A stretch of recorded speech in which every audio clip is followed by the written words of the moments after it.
สิเรียนจบสูงจบต่ำหรือว่าบ่มีการศึกษาแต่ว่าค่าความเป็นคนมันก็ซ้ำกันนั่นแหละอย่าเว้าอย่าว่าให้กันคนนั้นเรียนน้อยคนนี้เรียนหลายเคยได้ยินบ่ปริญญาเอาไว้หางาน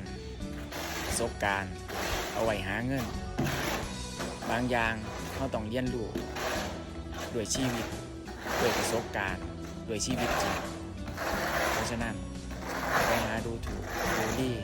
ไปบอกไปว่าให้กันว่าผู้นั้นเรียนหน่อยผู้นี้เรียนหลาย